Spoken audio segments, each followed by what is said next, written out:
película del revés, esa que nos regaló estos personajes tan queridos y tan especiales para todos nosotros el día de hoy.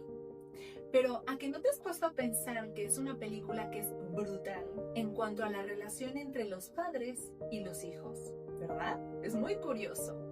Seguramente habrás visto varias escenas, pero hay detalles que se te habrán pasado.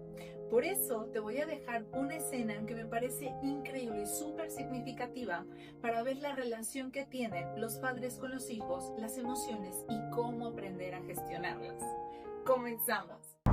Todas lo vieron, ¿verdad? Sí. Ajá. Claro que sí. ¿Le pasa algo? ¿Creen que nos lo diga? Investiguemos, pero de modo sutil, que no lo note. Hija, ¿qué tal tu primer día de clases? Ya va a investigar. Estuvo bien, creo. No lo sé.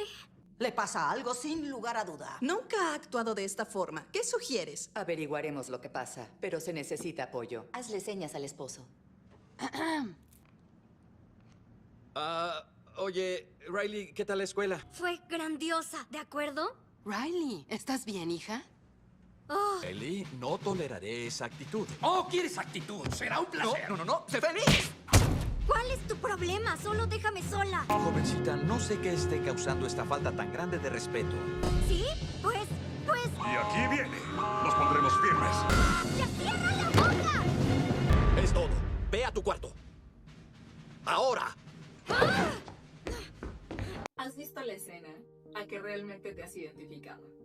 Seguramente, desgraciadamente, en más de una ocasión, te habrás visto en una situación muy parecida a la que Riley y sus padres se sintieron ese día alrededor de la mesa.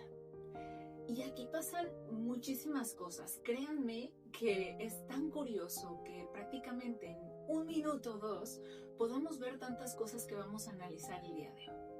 En primera, quiero comentarles que esta película realmente tiene todo un contexto y que ha sido realmente estructurada, creada, guiada por psicólogos y que cada pequeño detalle, aunque se nos va a veces de las manos, tiene un significado. Por ejemplo, si se dieron cuenta, ¿quién es la que dirige realmente las decisiones que toma la madre? Tristeza. ¿Quién es el que dirige las decisiones de papá? Furia. Ojo, no estamos hablando de que todas las madres tengan que estar tristes y que todos los padres tengan que estar enfadados, no. Pero estamos hablando de que generalmente este es un poco el temperamento o el perfil o los roles que llegan a tener los padres en la familia, ¿vale? Entonces, hay otra cosa que me parece súper curiosa y relevante. Nosotros cuando trabajamos con trastornos de la conducta alimentaria siempre hablamos de lo que es la alexitimia. Y yo les explico siempre qué es la alexitimia. La alexitimia no es el no poder decir cómo me siento, sino es la incapacidad, la dificultad de yo poder identificar mis propias emociones. ¿A qué me refiero con esto? Como Riley le pasa en la película, que me parece súper significativo, y yo por eso utilizo mucho esta película para trabajar, a eso se refiere. Si se dan cuenta, cuando Riley era una niña, cuando está ella más pequeña, tiene menos emociones, Alegría es la que dirige todo y entonces como que las cosas están más tranquilas. Llega un momento en el que Alegría se pierde y realmente esto es algo que los padres casi siempre me han identificado y es como, Andrea, un día mi hija cambió, o sea, se durmió una y amaneció otra, tal cual le pasa a Riley en la película. Entonces, ¿qué es lo que ocurre? Que de repente en la pubertad estos cambios realmente les llegan a pasar a los adolescentes. Ellos se despiertan un día y es como si hubiesen perdido literal la alegría y no saben entonces ahora qué hacer. Y así como realmente asco, miedo, furia, están perdidísimos y no saben cómo tomar decisiones y se dan cuenta, es un poco el carácter del adolescente, ¿no? Está ahí todo impulsivo, todo, no sabe tomar decisiones, no sabe ni cómo se siente, sabe que no está bien. Y es aquí donde entramos con el papel de los padres. Si vemos en la escena, Riley no sabe cómo se siente, pero algo le está pasando, es evidente que algo le pasa, eso es totalmente cierto.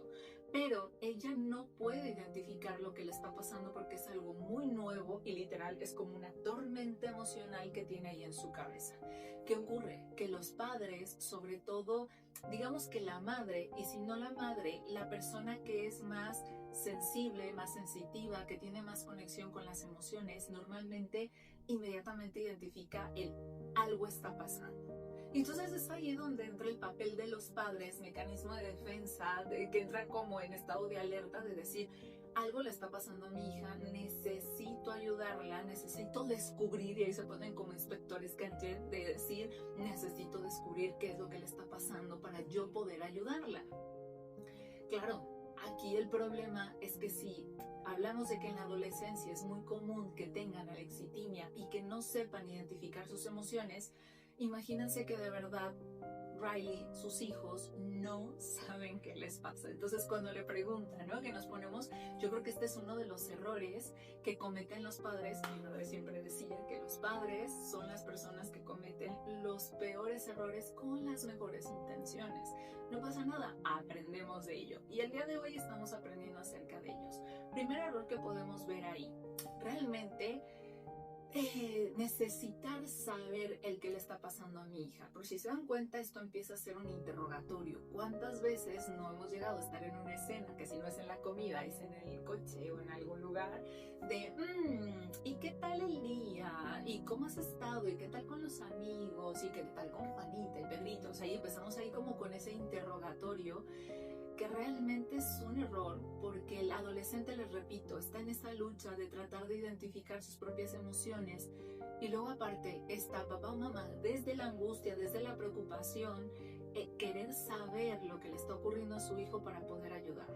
Entonces digamos que muy empático no es.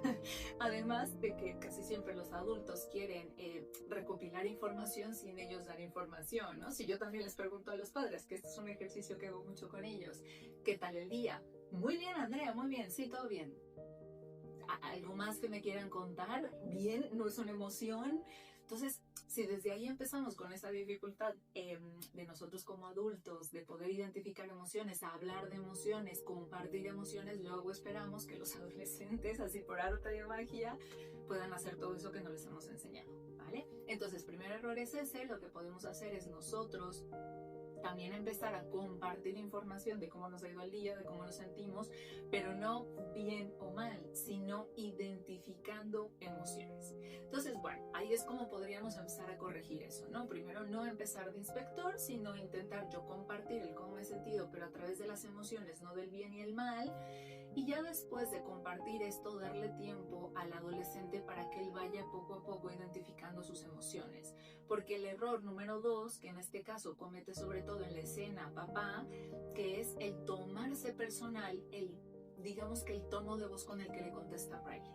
Riley contesta como, no sé, o sea, ya mamá me ha preguntado, le he dicho que bien, aunque realmente no es un bien, pero no sé cómo me siento, entonces por eso contesto bien, porque es la muletilla que he escuchado siempre, pero tampoco sé cómo me siento.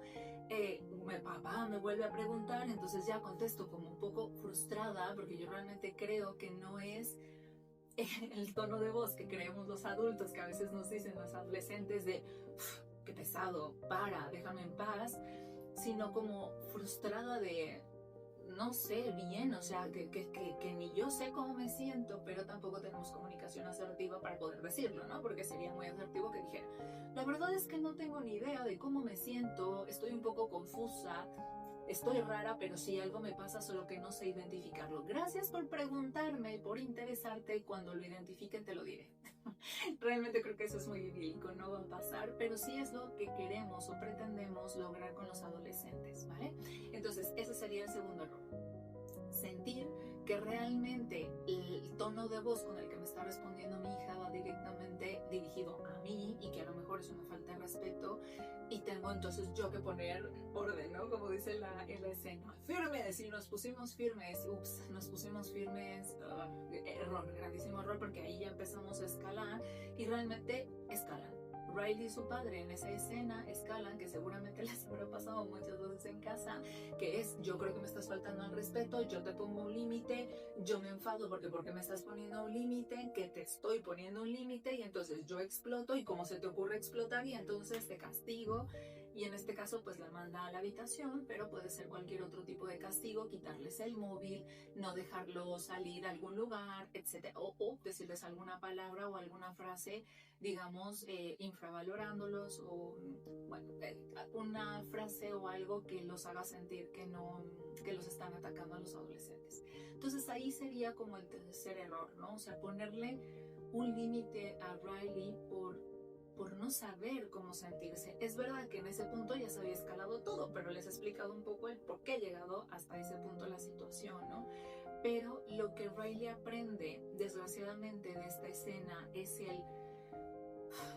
no puedo comunicarme con mis padres no me entienden, y en el momento que yo empiezo a abrirme, porque ya cuando Riley explota un poco, se está desahogando, está gestionando sus emociones, es verdad que no de la manera más asertiva, pero está dejándose abrir y está dejando salir en lugar de contestar el bien con el que empezó todo. Sin embargo, lo que ha obtenido es un castigo. Entonces es ahí donde a ella se queda muy confusa, porque es como, ok, yo no encuentro en mis padres un lugar seguro donde yo poder descubrir, identificar mis emociones, gestionarlas, porque obtendré un castigo, obtendré emociones desagradables, y voy a salir peor de cómo empecé. Entonces, muchas veces es la razón por la que los adolescentes se aíslan y se cierran de los padres o de los adultos. Entonces, en verdad, son errores que cometemos y se dan cuenta en 2 segundos, que no nos damos cuenta, y esto termina escalando y no se genera ese lugar seguro con los padres.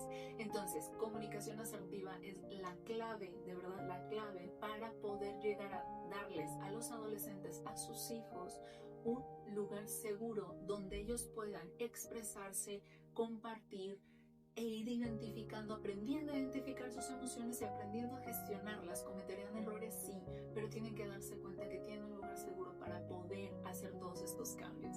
Espero que esto te haya servido, espero que te haya ayudado mucho, y sobre todo, si quieres seguir teniendo herramientas, identificando y aprendiendo a cómo tener una comunicación asertiva con tu hijo y volverte ese lugar seguro que necesitas, no olvides en escribirme, en seguirme, porque te daré más consejos. Y recuerda, todos somos perfectamente imperfectos.